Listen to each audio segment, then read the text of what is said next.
Glory to God the Father and Son Yeshua Mashiach. 2 Kings chapter 25.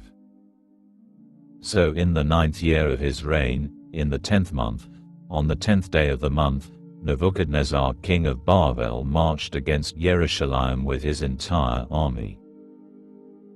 He set up camp against it and built siege towers against it on every side. The city remained under siege into the 11th year of King Sidkiyahu. On the 9th day of the 4th month, when the famine in the city was so severe that there was no food for the people of the land, they broke through into the city. All the soldiers fled by night through the gate between the two walls, near the king's garden. Because the custom was surrounding the city, the king took the route through the Arava. But the army of the custom went in pursuit of the king and overtook him on the plains near Jericho. All his troops deserted him. Then they took the king and brought him up to the king of Babel in Rivlah, where they passed judgment on him. They slaughtered his sons before his eyes.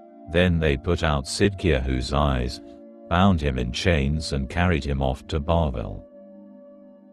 In the 5th month, on the 7th day of the month, which was also the 19th year of King Nebuchadnezzar, king of Babel, Nebuzaradan, the commander of the guard and an officer of the king of Babel, entered Jerusalem. He burned down the house of Adonai, the royal palace and all the houses in Jerusalem. Every notable person's house he burned to the ground. The whole army of the custom, who were with the commander of the guard, broke down the walls of Jerusalem on every side. Nebuzaradan the commander of the guard then deported the remaining population of the city, the deserters who had defected to the king of Babel and the rest of the common people. But the commander of the guard left behind some of the poor people of the land to be vineyard workers and farmers.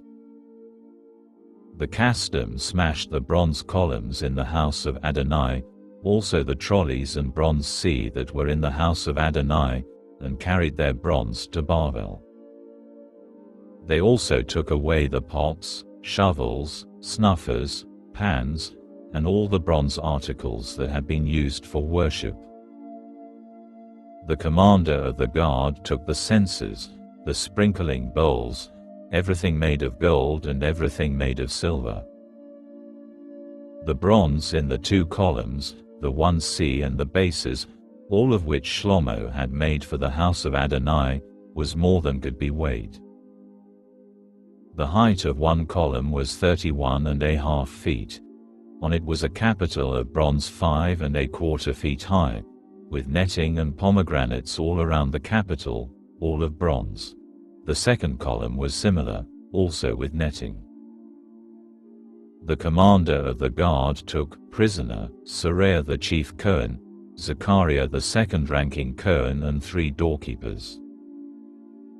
From the city he took an official in charge of the soldiers, 5 close associates of the king who had been found in the city, the army commander's secretary in charge of military conscription, and 60 of the common people found in the city.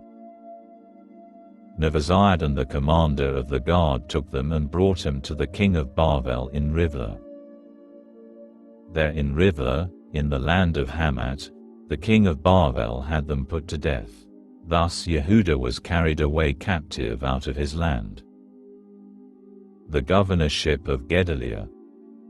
Nebuchadnezzar king of Babylon appointed Gedaliah the son of Achikam, the son of Shaphan, governor over the people remaining behind in the land of Yehuda after he left. When all the army officers and their men heard that the king of Babel had made Gedaliah governor, they came to Gedaliah in Mitzpah, Yishmael the son of Netaniah, Yochanan the son of Kareach, Seraiah the son of Tanchumet the Netophathi and Yaazaniah the son of the Markati, they and their men. Taking an oath, Gedaliah said to them, "Don't be afraid of the servants of the custom. Just live in the land and serve the king of Bavel, and things will go well for you."